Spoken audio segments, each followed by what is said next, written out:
The following portion of Studio 512 is sponsored by the Bugmaster. Dauphin Ewart, CEO of the Bugmaster, is joining us today to shed light on the fascinating world of ants, including some varieties that you might find in or around your home, including species that could become a concern for your property. Dauphin, good to see you. First question here is, why do ant mounds pop up? We see them.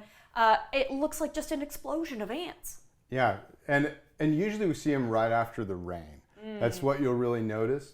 And the cool thing about mounds, well, if you're a nerd like me, the cool thing about mounds is that they're what ants use to regulate moisture. So those ants were already there, they were hanging out, and then when the rain happens, ants will actually move their home up, which is the mounding behavior, right? So they're coming out of the moisture that's in the ground and coming up. What other ants could people find in and around their homes? Because the mounding tends to be kind of a fire ant behavior, right?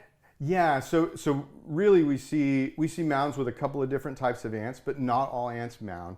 And around houses, you'd just be shocked at how many types of ants we see.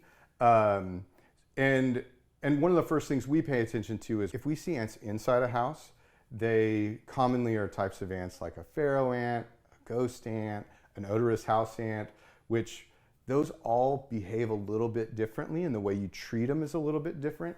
So it's important that whoever's going and looking at them and figuring out what's going on understands what type of ant it is so that they can treat it in the most effective and safest way for you. But we're starting to see a couple of types of ants that just show up in huge numbers. So the two that come to mind are the tawny or raspberry crazy ant and the Argentine ant.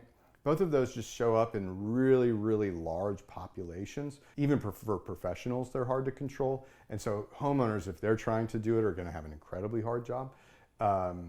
But yeah, those invasive species are a big part of the ant story around Central Texas. So if you see, an ant that you don't recognize, the exterior of your home or inside towards your kitchen, you just don't know what you're dealing with and you need help, what should we do?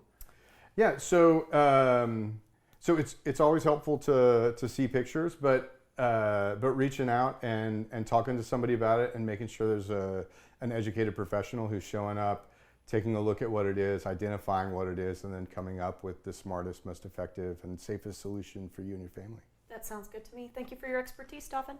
Thanks, Rosie. Learn more about all the services the Bugmaster provides at thebugmaster.com.